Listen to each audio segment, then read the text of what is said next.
On m'entend là? Ouais, ok. Bonsoir tout le monde. Bonsoir. C'est quasiment la fin. C'est l'ambiance fin de soirée, exactement. Ouais, mais avant les bières, je voulais vous proposer une petite chose, quelque chose que j'ai vu l'autre jour dans la presse, juste avant la conf, et c'est parfait pour les fins de conférence comme ça. Je voulais vous proposer, ça vient de la vallée, et c'est tout nouveau, c'est du yoga de conférence. Vous pouvez tous le faire, y compris vous, le peuple d'Internet. Je vous invite à nous écouter et à suivre. Vous allez pouvoir fermer les yeux lentement. Inspirez. Voilà. Donc, on va commencer par le Startup Programme. C'est quelque chose avec lequel on a travaillé pendant quelques mois avec Monsieur Piacentino ici présent. Grande ressource inépuisable de Clever Cloud. On peut l'applaudir pour ça, pour le reveal, le renew du Startup Programme. Inépuisable. Alors, les startup programmes, vous le savez, c'est assez concurrentiel quand on regarde ce qu'il est proposé aujourd'hui dans la plupart des startup programmes d'incubateurs ou de vendors, comme les GAFAM par exemple, qui sont capables de proposer énormément d'argent. Donc, ce qu'on va nous faire, c'était pas forcément faire juste du crédit qu'on allait abonder en direction des startups, qu'on allait sélectionner à travers le commerce en disant toi oui, toi oui, toi oui, toi oui, etc. Là, le but, c'était plutôt d'aller un peu au-delà de juste donner de l'argent, aller au-delà de juste spray and pray. Vraiment saupoudrer un petit peu des ressources de Credit Cloud qu'on aurait pu faire comme ça. Je pense qu'on pouvait faire un peu mieux. Et chez Clever Cloud, on a un ADN assez fort, assez fort en tech, et on pouvait éventuellement en faire bénéficier des startups. C'est quelque chose de pas vraiment scalable, mais je pense que si on focus bien sur une typologie de startup, on pouvait tout à fait leur apporter quelque chose en plus de crédit. Et c'est ce qu'on a fait.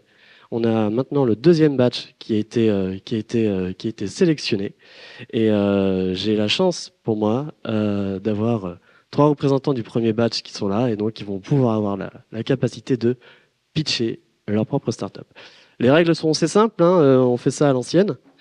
4 minutes, TTC, pas une seconde de plus. Toute minute supplémentaire sera de toute façon débitée de leur compte de crédit Clever Cloud. Donc ils n'ont absolument pas le droit de dépasser, sinon ils se retrouvent dans le rouge. Voilà. Je vous propose de commencer par ordre alphabétique avec Azimut. C'est à toi. On peut l'applaudir bien fort. C'est moi qui fais le timer. Alors, est-ce que tu es prêt? Ouais. Ouais, tu vas pouvoir te présenter et lancer ta présentation dans 5, 4, 3, 2, go. Bonsoir tout le monde. Moi c'est Loïc Nuchel, je suis créateur d'Azimut. Donc je suis hyper content d'avoir pu participer au programme Up, puisque du coup avec une boîte hyper tech comme Clever, Azimut c'est aussi une boîte très tech. Le but c'est de faciliter le quotidien des développeurs et globalement des organisations autour des bases de données.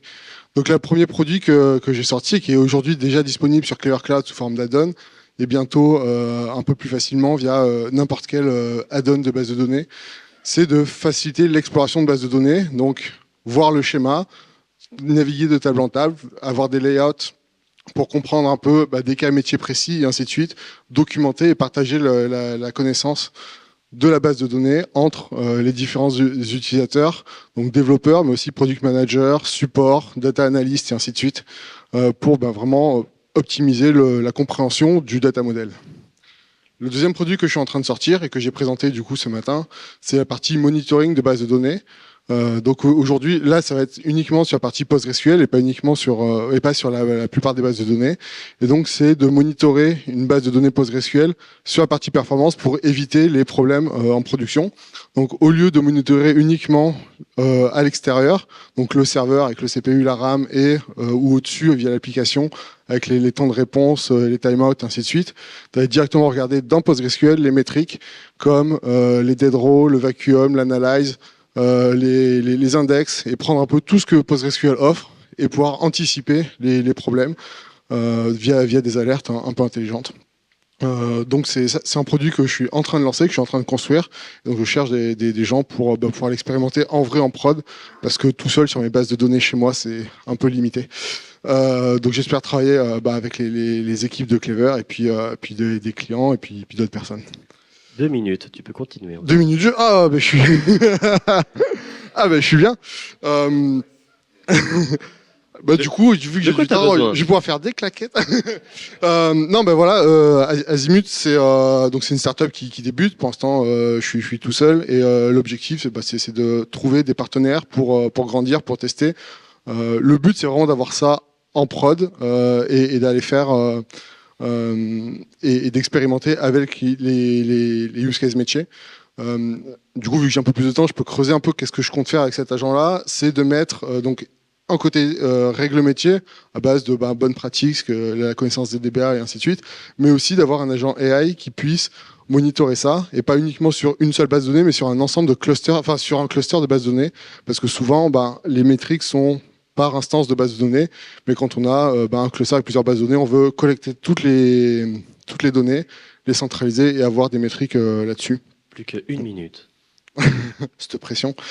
Donc voilà, c'est plutôt adressé pour des boîtes qui ont des gros usages de bases de données, pas forcément des grosses boîtes, mais des gros usages de bases de données. Donc moi, je viens de chez Doctolib, où on avait une des plus grosses bases de données sur Aurora.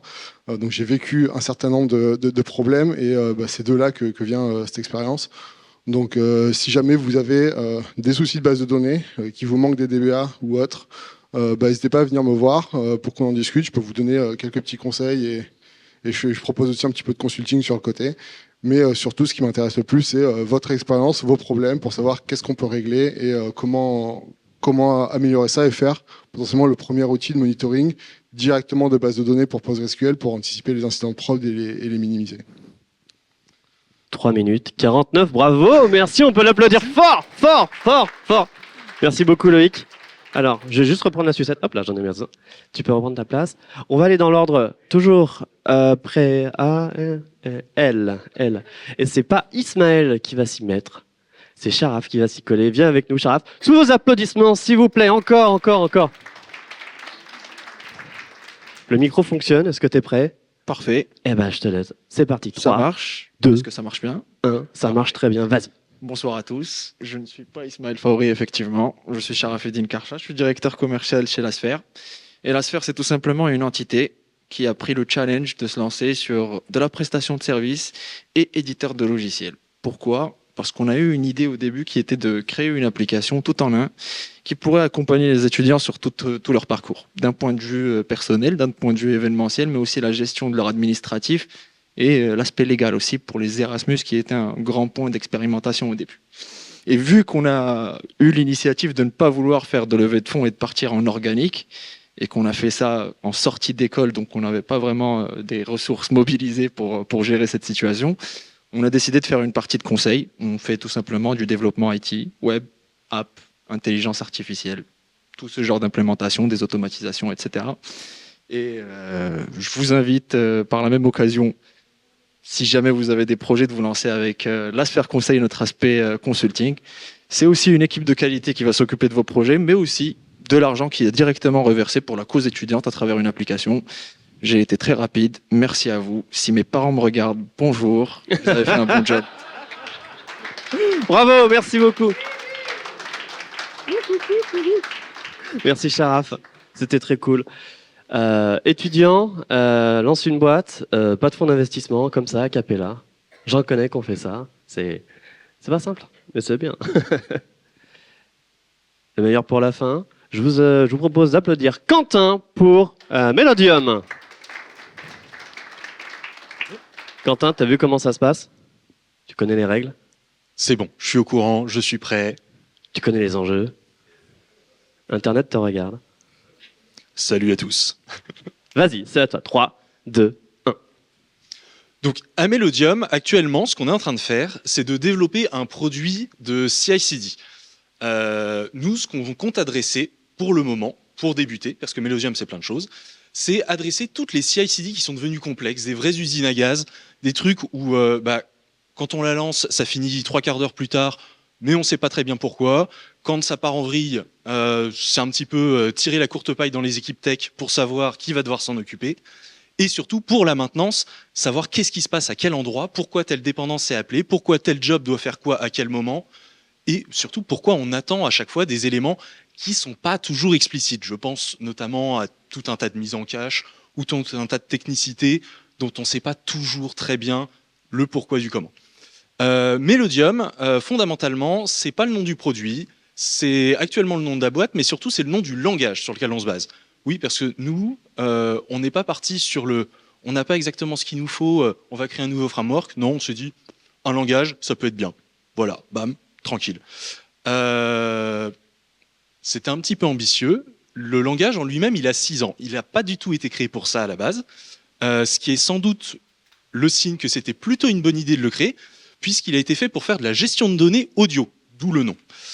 Toujours est-il que c'est devenu un outil d'orchestration, de traitement de données et également de réaction événementielle, qui a permis notamment de faire tout un tas de trucs en intelligence artificielle. Je vous laisserai regarder ma thèse à l'UQAM, l'Université du Québec à Montréal, qui n'est pas forcément l'élément dont je suis le plus fier, mais qui fonctionne. Coucou à YouTube d'ailleurs, qui s'en servent de temps en temps. Et surtout, qui a permis du coup de créer vraiment tout un système d'orchestration qui va venir orchestrer tout un tas de choses dans les processeurs, au niveau du réseau et surtout au niveau de la gestion de données et de la réactivité de différents éléments. Et ça s'applique extrêmement bien à de la CI.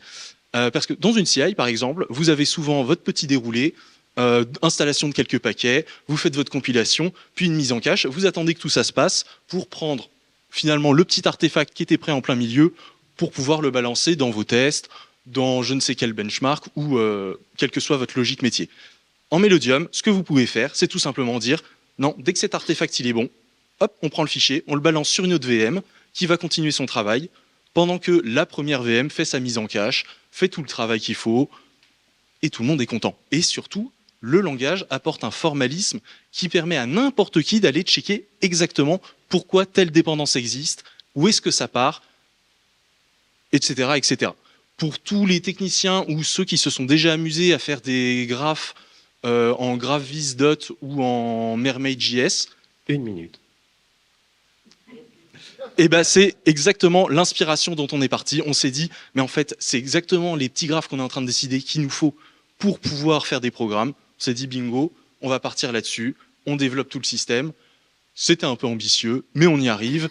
Et normalement, au mois de mars, on devrait pouvoir vous proposer à l'expérimentation tout simplement une première version du produit.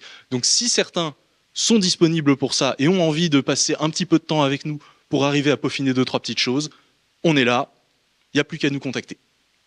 Ouais. Bravo 3 minutes 30. Eh bien, vous êtes extrêmement discipliné. Franchement, ça fait très plaisir. Merci beaucoup. C'est moi que ça fait plaisir. Ah, bah, formidable. On vous retrouve tous sur la sphère étudiante, Azimut et Melodium.tech pour essayer ces formidables technologies.